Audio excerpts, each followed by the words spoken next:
Carers of the world, have the clocks gone back in your time zone as quickly as they sprung forward in the spring?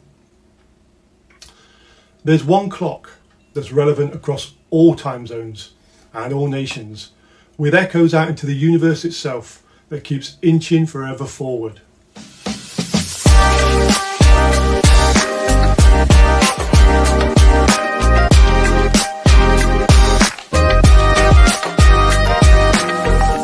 The doomsday clock takes yet another step towards global annihilation as more and more blood is shed across Ukraine, Israel, Gaza and the rest of the world that's in battles. That conflict threatens to expand out into the rest of the universe.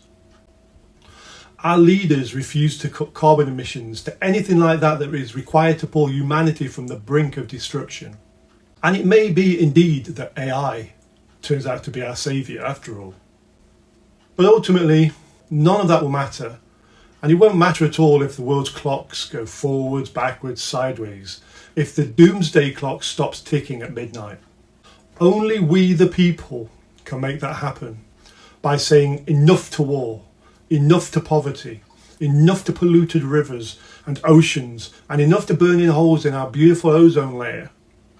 Enough to ignoring the suffering of our mentally challenged and the people that care for them the most.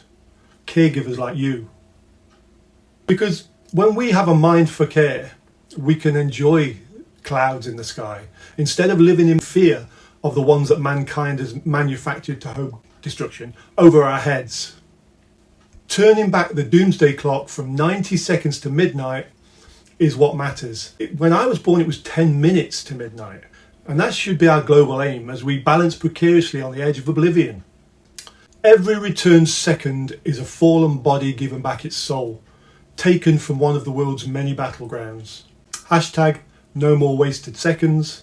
Hashtag peace. Hashtag end war. Hashtag end poverty. Hashtag mind for care. Take care.